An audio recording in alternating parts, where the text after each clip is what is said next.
records de température sont régulièrement battus dans nos pays tempérés comme un peu partout sur la planète. Les victimes de ce bouleversement se multiplient et les réfugiés climatiques sont dorénavant légion. Face à ces dérèglements, certains États n'agissent pas ou trop peu par incapacité à prendre des mesures, par absence de volonté ou par refus de voir la réalité des choses en face. Bonjour Antonin Laurent. Bonjour. Volontaire justice climatique en service civique à la Fondation France Liberté. Alors cette injustice climatique, les États-Unis ont déjà dû y répondre. Les associations ne restent pas inactives. Oui, il y a une coalition qui se nomme Our Children Trust, qui est composée de 21 enfants qui ont porté plainte contre l'État fédéré des États-Unis et ils ont remporté une première étape en cour fédérale. Et là, ils vont avoir bientôt, je crois que c'est en janvier ou février, la deuxième instance en cour d'appel fédérale. Donc c'est très encourageant parce que on peut voir que la justice et les juges peuvent se substituer à l'inaction des politiques, surtout quand l'inaction des politiques est illégale du point de vue du droit des États et du droit international. Ces procédures juridiques pour dénoncer les injustices climatiques ne sont pas seulement l'apanage des pays dits développés. Les citoyens des pays en voie de développement ont recours à ces démarches. Oui, le mouvement est parti des pays développés. Il y a eu une action judiciaire qui est en cours en Belgique, en Suisse, effectivement aux Pays-Bas où ils ont remporté en première instance, aux États-Unis, en Nouvelle-Zélande, mais également au Pakistan et en Inde, des acteurs locaux ont saisi les juridictions sur cette question-là.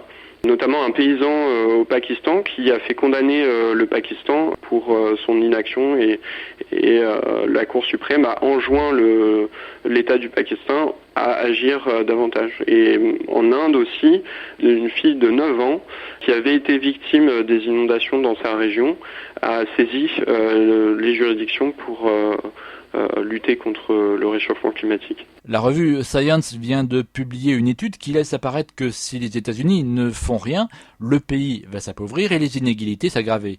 Et dans le même temps, Donald Trump a rompu l'élan de la COP21. Alors ces actions juridiques peuvent-elles forcer le président américain et d'autres à s'investir dans la lutte contre le changement climatique ? Je pense que pour arriver à avancer sur cette question-là et dans la lutte contre le réchauffement climatique, il faut vraiment utiliser toutes les formes d'action qui sont possibles, d'action politique. Évidemment, il y a le plaidoyer, il y a des actions, des manifestations, des actions de désobéissance civile. Je pense par exemple à toutes les mobilisations qui ont eu lieu contre le pipeline Keystone XL qui devait traverser l'ensemble des États-Unis. Obama l'a abandonné du fait des grandes mobilisations qui ont eu lieu à ce moment-là. Mais également, effectivement, la possibilité d'utiliser le droit et les juridictions pour contraindre les gouvernements à agir davantage. Et je pense que c'est très important d'affirmer aujourd'hui que l'action contre le réchauffement climatique constitue un droit fondamental pour les citoyens et en particulier ceux qui sont menacés par les conséquences du réchauffement climatique. Il y a des îles dans le Pacifique et dans l'océan Indien qui sont menacées par la montée des eaux et qui sont amenées à disparaître. On pourrait imaginer un jour que ces populations-là se retournent contre les principaux responsables et notamment l'administration Trump pour demander des comptes devant des juridictions internationales. La justice climatique qui s'invite dans les tribunaux, c'est un édito que vous pouvez retrouver sur le site de France Liberté, france-liberté.org.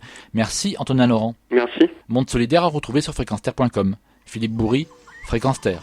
Retrouvez et podcastez cette chronique sur notre site fréquenceterre.com.